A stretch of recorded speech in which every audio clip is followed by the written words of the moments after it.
दा दिनै 14 जुलाइ दुलाराय बर' आइजो अनसाय आफादनि जोनोम सान।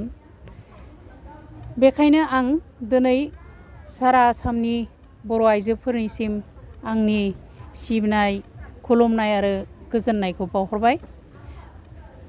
जोनोमनिफ्रायनो गोबां आइजोफ्रा खस्थ' खालामनानै बर' माहारिनि जौगानायनि थाखाय मोनफ्रोमबो बिथिङाव आइजोफोरखौ दावगालांहोनो थाखाय गोबां जुजिबोदों, गोबां नाजाबोदों।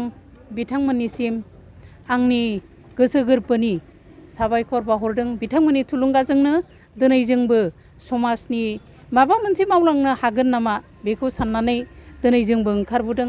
आरो जोंनि गोरों आइजोफोरखौबो दिनैनि नैबे जोनोम साननि गेजेरजों आं बयखौबो हांख्रायहरदों जे जोंनि रोंनायखौ समाजाव माबा मोनसे होलांनो हायो नामा।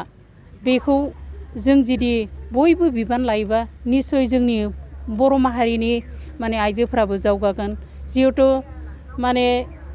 मोनसेल' जाथि बा मोननै। दिनै दुलाराय बर' आइजो अनसाय आफादनि जोनोम सान लानानै बरायनाय माबायदि जादों? दिनै दुलाराय बर' आइजो अनसाय आफाद जा उदालगुरि जिल्ला बिथांमोना आंखौ हांख्रायना लाबोनानै बरायनायनि थाखाय आं थारैनो जोबोद गोजोननाय मोन्दों। बेनि थाखाय आं बिथांमोननिसिम साबायखर जासिहरो। बेबायदि हमनानै ला इयुनावबो जिहेतु लिरनानै जिहेतु दिनै मोनसे मान मोनबाय, दा बेबायदि मानखौ जाहाथे उनावबो मोनो बेबायदि नाजागोन।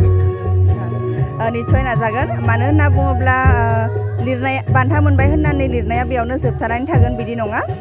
कन्टिनिउसलि लिरबाय थागोन। हमनानै ला जेब्लानो आङो फ्रि टाइम मोनो बा जेब्लानो आङो लिरनो गोसो जायो अब्लानो आं लिरबाय थागोन।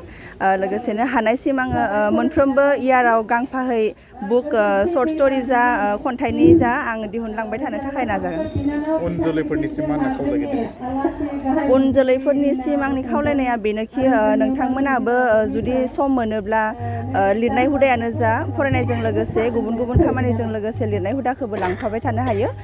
मानो होनोब्ला लिरनायनि गेजेरजोंबो जों माखासे मानसिफोरनो जोङो मरेल लेसनफोर होनो हायो, गियानफोर होनो हायो।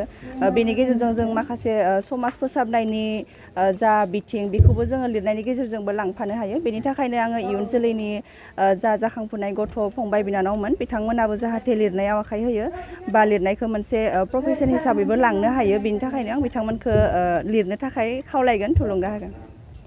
गोजोन्थों।